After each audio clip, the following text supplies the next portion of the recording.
Hey everyone, I'm just going to show you a quick way to do a two-color separation for a dark shirt. Um, a lot of people, they get that when they have to underbase on a dark shirt, they get that peaking white out of where they underbase. So I'm going to try to show you in Photoshop how to avoid that, so that way even if you're not, I mean, you should be perfectly registered anyway, but it gives you a little bit of room. And since ink kind of, when it gets printed, it spreads a little bit, so that's why you need to choke back your underbase a bit. And I figured this video would help show you in Photoshop, if that's what you're using, how to choke back your underbase so you don't get that pesky white edge sticking out. So here's the file. Let's assume you already have a clean vector file or a high quality file.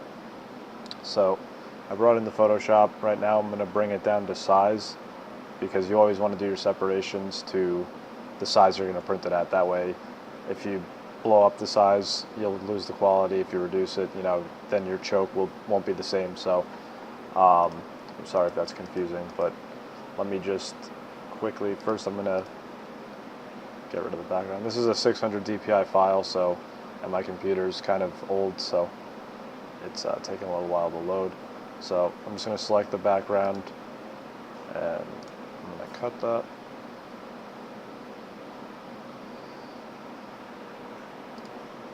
I'm just going to get rid of that for now. And then the way I like to size it is I bring it to the corner like that and just use the crop tool with the smart, the smart, what are they called? The smart locks, to get it to where the sizing is. That way there's no extra. So I'm going to bring this file. We're going to print this at about 12 inches wide to whatever it scales to, 13.391. So bring it down. You don't have to use a 600 DPI file. You could use 300. I wouldn't go anything below 300, but I'm just using 600 to get extra clean lines. So just to show how this will look on the black background, assuming your shirt's going to be black in this situation, or any dark shirt. Okay, so put that back. So you can use the color range tool to select the color and kind of drag how much you're going to need of that. On a file like this, you could honestly just use the magic wand tool and select that color. When you have halftones and fades, you're probably better off using the selector tool. The color range tool. But for this, the magic wand is perfectly fine, especially since this is a very clean file. As you can see. So, I'm just going to take that red and we're going to copy this file. Just label that red. So that's going to be your red screen. We're going to go back here. Now I'm going to select my white, my visible white. I'm going to copy that, and I'm going to call that visible white. Okay.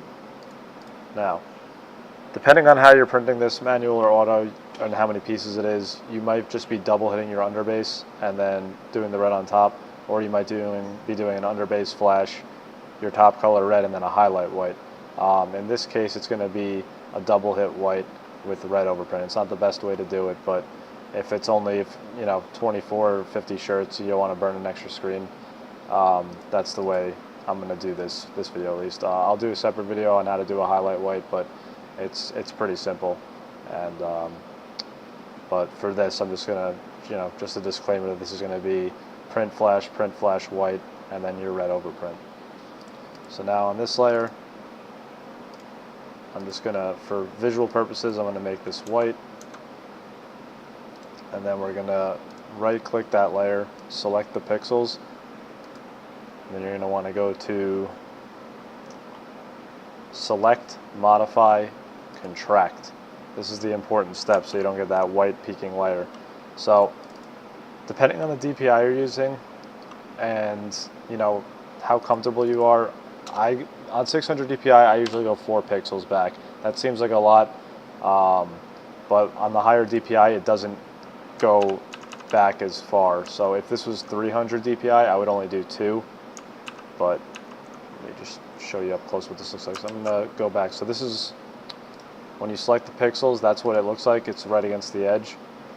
And then when you go to modify, contract 4 pixels, see how it brings it back like that? So now what we're going to do is we're going to right click and we're going to cut.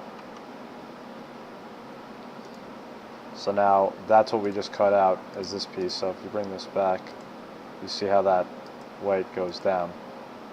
So now that layer there, we're just going to delete, call this the underbase.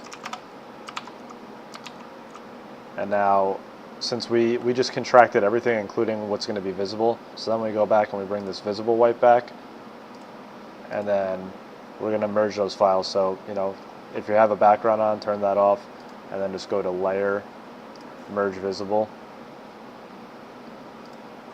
and there you go. So there is that line, which it shouldn't cause a problem, this thin of a line. I mean, your screen will still wash out, but if that bothers you, you could color overlay, and that'll go away. So now we got everything lined up. So that's going to be your white screen. You can just call that your underbase now.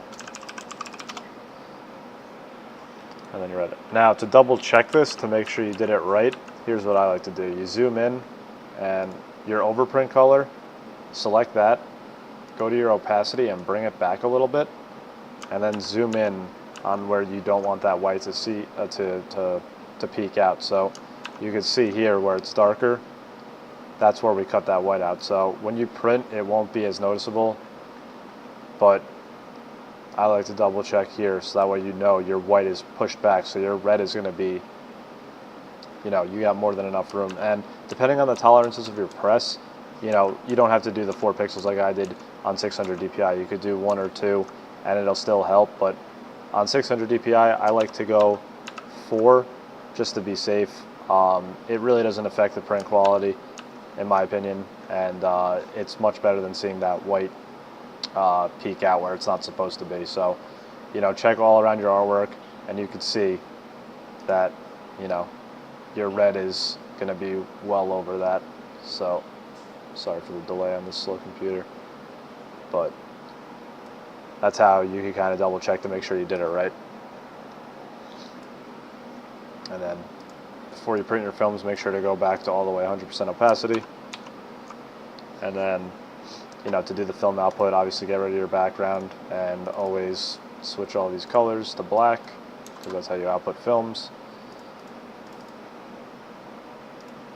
And you're good to go. And once again, you can see, you can kind of tell how it gets more bold as I click the red layer. So it'll cover that up. You won't have that pesky white peeking out where it's not supposed to be. And hopefully this helps out if you're using Photoshop. I know for a while I didn't know how to fix that. I always thought you had to, you know, some people, what they'll do is they'll take their overprint color and they'll put a stroke to it, but that's kind of not what you're supposed to do because it's ruining the integrity of the artwork. You know, you might be thickening up lines that aren't supposed to be thicker. When you do it this way, at least, you know, your artwork will be as close to the original file as possible on the shirt. So I hope that helps some of you out there. If you want me to keep doing videos like this, you know, I'm not the best artwork separator in the world with sim processing stuff. I usually outsource those, but with spot color stuff, I'm, you know, pretty handy with, and I'm happy to help out fellow screen printers with stuff like this if they're just starting out. I'm also going to be doing some other how-to screen print videos outside the art department, you know, and maybe some everyday supplies that I like to use, stuff that you can get on Amazon instead of, you know, your local supplier that's basically buying the same stuff and marking it up, you know, 100 to 200%. So this is just the first video for this channel, and I look forward to making more and hearing any feedback that you guys have. So again, hope this helped. If you have any advice for me, I'm all ears. I love to keep learning about this stuff. So thanks for watching, and see you in the next one. Thanks.